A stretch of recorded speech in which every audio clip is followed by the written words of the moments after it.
What is something you used to think people were over-exaggerating about until you experienced it yourself?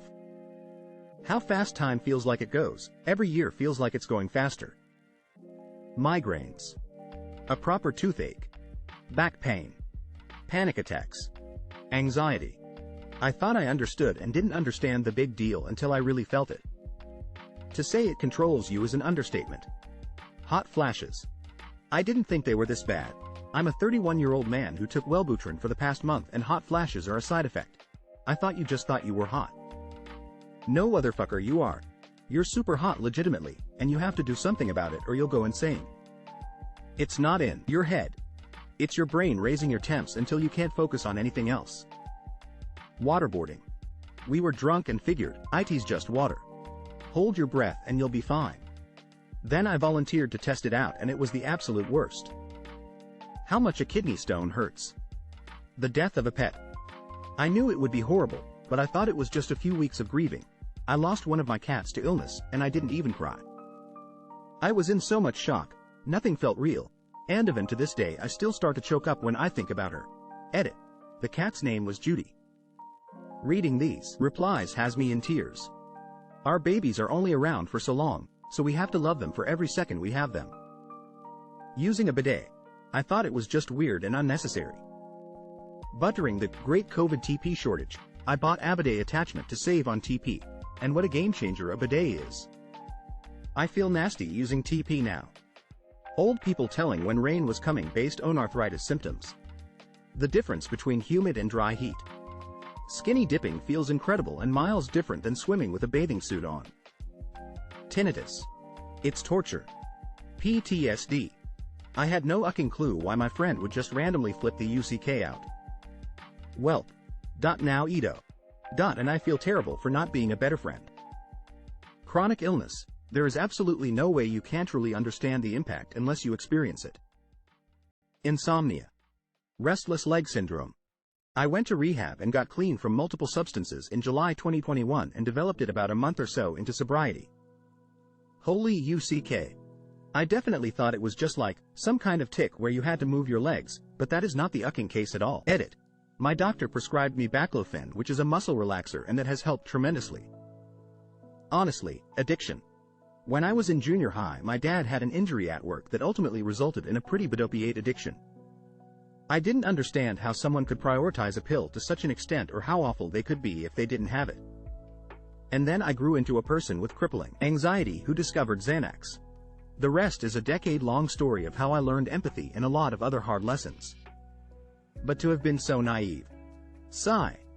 How great homegrown fruits and vegetables are. I figured that was just gardener talk justifying their time-consuming hobby. Then I bought a house where the previous owner had a vegetable garden and orchard. That spring I saw these things coming up out of the ground and thought, is that asparagus? Cut them and cook them and they were incredible. Then, the plums ripened. I never even liked plums, but I thought I'd try one, so I pulled it off the tree and bit into it. Well, that's not bad. Pretty juicy. Fresh-picked fruit is far juicier than the stuff in stores. So anyway, I ate another plum and then another, and the next thing I know I've been standing there eating plums for like 5 minutes and the juice is literally, running down my arms and dripping off my elbows. And those hard and sour strawberries you buy in stores are nothing like soft sweet strawberries slightly warm from the sun that never make it into the house because you just sit in the garden eating them as fast as you pick them. And of course, tomatoes. OMG. Once you start growing your own, you will never be able to buy another one in a supermarket. The physical pain of getting older. AMN. That, the older you get the faster your life goes by. Depression. Seeing stars thought it was an exaggeration until I had a very bad coughing fit, and suddenly I'm seeing stars. Perfectly fitting terminology. Edit. Thanks for the upvotes. And really cool to see all of your stories. Such a whimsical neurological phenomenon, right? Being suicidal. As a stupid teen, it made seem to me in most cases to consider it as simply an overreaction. Like, I am so pissed off, I'll just KMS. Like, don't be dramatic, just chill and you'll snap out of it. Think of your family, friends, the good things you have. PSA. Do not say those things to a suicidal person. It will almost certainly result in the opposite of the intended effect. In my mid-20s, my mental health took a massive nosedive and I learned that it most certainly is not a case of being dramatic during a case of the blues. It's your brain winning an argument against itself and insisting death is the best choice. No more pain. No more being a burden. Selfish natto end it all. I didn't want to die. But I didn't know how to want alive anymore, if that makes sense. For 2 years I was on suicide watch, my meds monitored, as I tried to remind myself daily that this was my mental illness lying to me and it would be temporary. It's immensely painful, I swear. The mental pain would become so strong you could feel it in your chest and throat, like a very deep bruising after being punched. I've spoken to other people who experienced similar symptoms and thanked God, it thought I was going nuts if I could physically feel mental illness. It was all in all a horrible experience. I am still pretty mentally ill, but I take care to avoid getting to that stage again. I believe you can't truly understand being suicidal unless you've experienced the feeling, but it's something I hope nobody here ever does, or has to consider. Period cramps. How heartbreaking it is to see your child suffering and you can't do shit about it. NSFW. What has someone done that immediately killed the mood? He started doing one-armed push-ups, then fell, and then got embarrassed and left. He said he had a meeting to go to, but it was like 2 a.m. The one and only time I took a Viagra. About 30 minutes later I felt it getting thick, then my girlfriend got a message that her nan had died. That was an awkward afternoon. Edit. For all the wallopers on here saying, Viagra doesn't work like that. I never said I was walking around with a throbbing sausage all day. It was awkward because it kept me on the edge for hours afterwards trying not to get orny, but the more I thought about not getting orny the more it made it a challenge. Jesus, some people think everything is fake and nothing ever happens to anyone. She was trying to do a sexy crawl up to me and thank me in the alls. Edit. This happened multiple times throughout the relationship. She was clumsy. But adorable. And my alls okay. Girl I was seeing had her periods. None the wiser, I set up a towel beneath her, and here we go. Mid-course, her face gets suddenly bloodied up, like insane amounts of blood.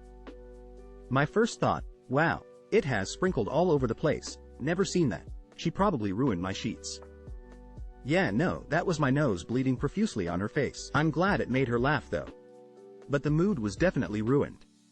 Husband and I were having X, almost to the point of the big O. He asks me what gear I want it, speed.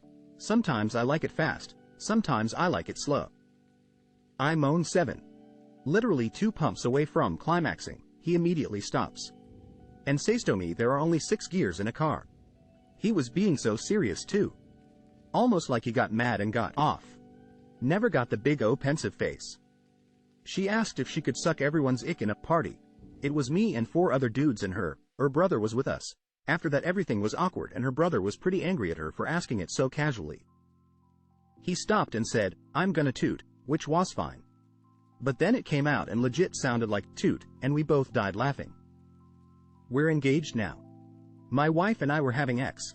I was on top just humping away and she said, stop, hold on. I said, what's wrong? And she replied, one of us has a booger whistling. Was at a dorm party in college.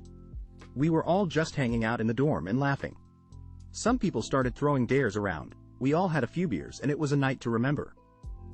The one guy wasn't getting enough attention I guess, then he just yelled, I dare me to jerk off right now. Anda just dropped his pants, fully erect, and started whacking. The girls all just left, and us guys were all pissed at him. He went to class the next day with 2 black eyes. One time I gave a dude a lap dance, someone I was hooking up with, not at a club, and he got so overwhelmed he started hyperventilating. Had a full-blown panic attack with his pants off. I had to stop everything and make sure he wasn't dying. My wife dressed up as Dobby for Halloween one year, and that night, she asked if I was orny in full makeup and a bald cap. I've learned that accuracy is important in SS slapping. If you miss and hit the back of her leg, total mood killer. IDK, some ladies might be into that. Was having X with my ex and a Cartoon Network show made a stupid joke that we both heard and laughed out SSES off and just continued watching the show instead. Bad breath. Absolute chronic halitosis. Me and a guy was having X and he was on top but I wanted to be so we aggressively rolled me on top and both fell out of the bed onto the floor and we laughed so hard we cried. It was beautiful but we didn't finish. We couldn't stop laughing. Hooked up with a girl and when I pulled my homie out she said, not what I'm used to but I guess I twill do. Never felt so turned off and insecure like that skull. She was on top and just started strangling me. Not in a playful way either. It was like being haytooped by Doomfist. I dipped out shortly after. Fingered me after having cut some jalapenos for dinner. Fire edit for tense, not meant as a request. In the backseat of my girlfriend's car, years ago, doing it missionary style with the doors open, parked by the woods. It was a little awkward the way we're positioned, and dark out. I slipped out a tone point, and I went to thrust it back in, but I hit her SS hole, which had never been penetrated before. It didn't go in because it was too tight, but it hurt her, and her immediate reaction to the pain was to slap me across the face.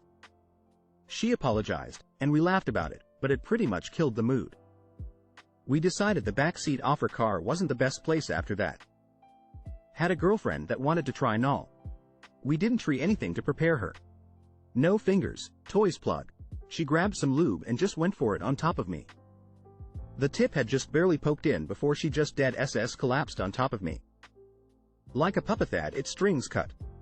From 100 to 0 instantly. Scarred the UCK out of me. I freaked.